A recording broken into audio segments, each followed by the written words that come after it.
In your graffiti journey, you're not gonna find too many more comfortable, mellow, relaxing places to hit up than a cuddy spot. And in my own personal experience, I gotta say, I got a nose for finding spots like this. And some of you guys might wonder, what's up, Connor? What's up with you and cuddy spots? Are you a cuddy fool? Do you have some cuddy qualifications? And what makes you feel like you're good at finding spots like this? And I can tell you, in terms of cuddy qualifications, I'm a fairly cuddy dude. If any of you guys have a conversation with me, you'll find it's like that. I have a lot of arcane interests. There's a lot of things that people couldn't care less about. They're tucked into very deep corners of history, and that's where you're gonna find me, my interests. But in a more practical sense, I've been having to hit cuts my entire life, really since I started being out on the street. 7 years old, 8 years old, 1991, 1992. The way I learned to maneuver was find cuts, find safe places, find places where I can get away all the stuff going on. And I don't feel like that's changed. And in this video, I'm gonna be taking you guys to spots like this one, spots I've been to before for a closer look. So let's get to it. In one of my earlier videos, I showed you guys this spot. I showed you guys these two pieces from like right over there. But I wanted to get a closer look, especially since this Manus one went up right after I was out here. And that message that you see right there, a la verga, a la police. It's police and it's Graff. Take a wild guess what that means.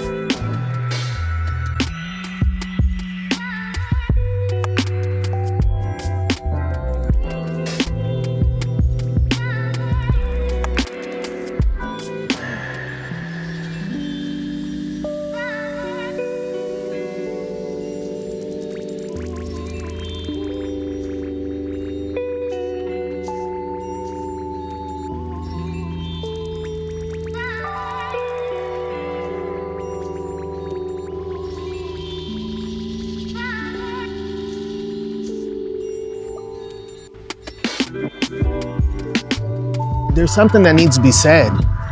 And what needs to be said is rest in peace to all the people that just lost their lives down in Rio de Janeiro, Brazil. For you guys that don't know, the police just carried out a big massacre on 2 different favela complexes. This is far from the only time the police have done something like this in favelas in Rio and in other parts of Brazil also. And you guys might be wondering, what's my connection to Brazil? And to be honest, I don't have any kind of tangible one. I've never been to Brazil. I only know a limited amount of people that are from there. But even with that said, Brazil still had a major impact on my life. And it's impacted my life through music, films, martial arts. And the people that had their lives taken by the police are no different than the people that have inspired me. They're no different than the people I grew up with. So rest in peace to all those people.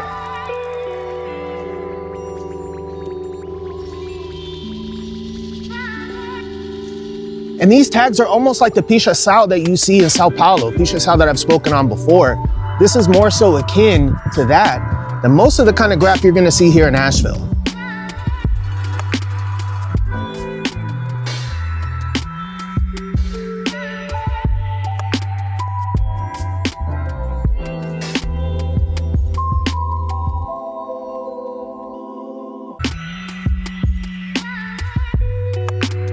And this right here, everybody, is why a closer look is always warranted. Sometimes it might be hot. Sometimes there might be some nonsense going on in a spot. Sometimes you just don't even see that a spot like this exists.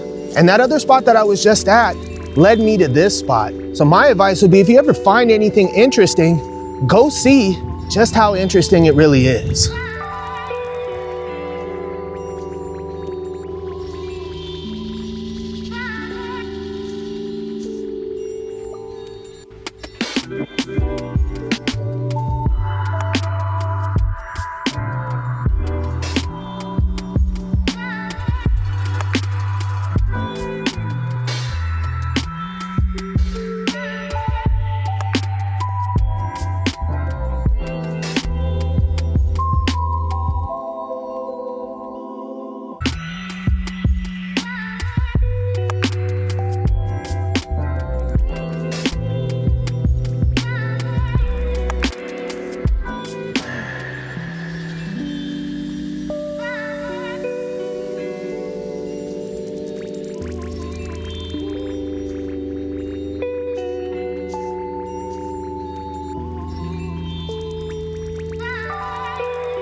In just this little spot, I've seen a fair amount of dissing. Some of it I have some context on. Other stuff, I have no idea. It's not really any of my business, but it makes me a little sad to see, but it's not uncommon. It's possibly not even unwarranted. But what is kind of surprising is finding out that some of this graff here predates the hurricane. I figured all this was like this because of the hurricane, and I figured that all this had to be messed up because of it. But if there's work here from 2022, that's a couple years before everything went to crap. Gotta tell you guys, there's nothing like stumbling across a bando. This area has got a ton of them. There's abandoned buildings, there's messed up buildings like this post-hurricane all over this chunk of land here. But even with knowing that it could be like that you can come out here and find something like this doesn't really prepare you for doing so. And sometimes just coming across so much graff, especially dope graff, really dope pieces, really dope throws, seeing people that you know running, seeing crews that you know running, it can be a little overwhelming. Sometimes I find myself, as a dude that talks endlessly, as a guy that doesn't shut up and always has something to say, sometimes coming to these spots leaves me speechless.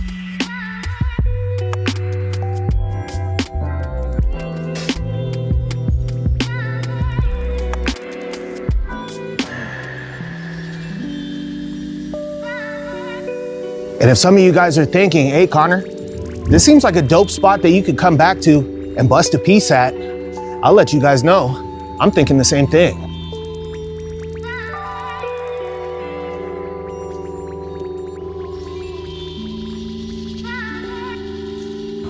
Shout out to Repo. I doubt that's the same Repo that lives back in San Francisco. Repo is a really dope writer that was from the crew FN. He might have been from a couple of other crews as well. But you can find his work online. He does paintings, he does some really dope work. So I don't know if that's the same Repo, but shout out to Repo from San Francisco.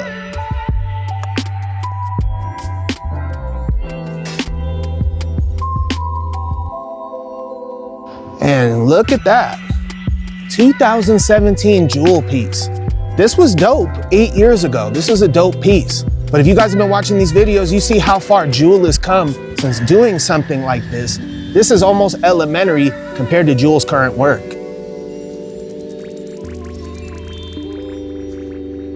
In each corner I hit in this place, I feel like I'm gonna hit the limit. Like I feel like I'm gonna see everything that's here. But I have a feeling I'm gonna have to come back here a couple of times just to get a gauge of what's out here, just to get an idea, just to really take in all the art in a spot like this.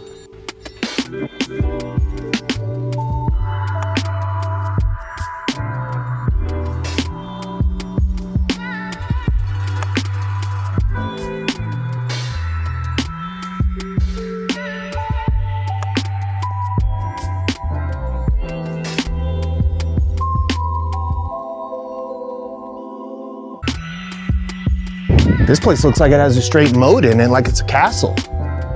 And just to any of my Asheville folks, tell me what's up with this spot. How the hell did this place get to be this way? What was it before?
I'm not reading all that.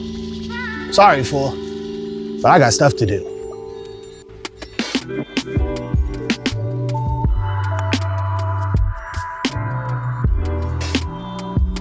It's funny to see a Barney character, because back in the days, fools hated Barney, like that I love you, you love me. Fools hated that stuff. Fools aren't too happy about expressing love and affection to each other. And maybe they just took out their frustrations and not being able to tell the fools they love that they love them. And they hope they love them too. And they took it out on poor Barney there.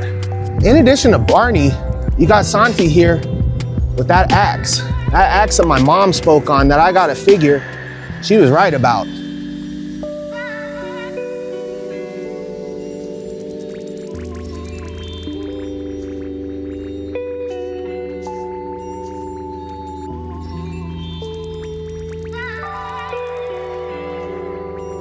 I wasn't really expecting much, to be honest with you guys.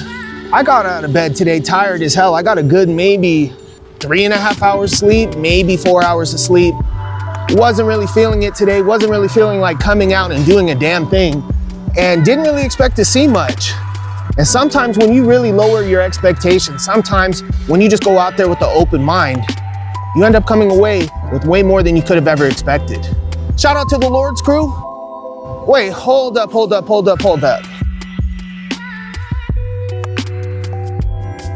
Rest in peace, Evade. I'm guessing that they hit that up for him because they got the halo on him.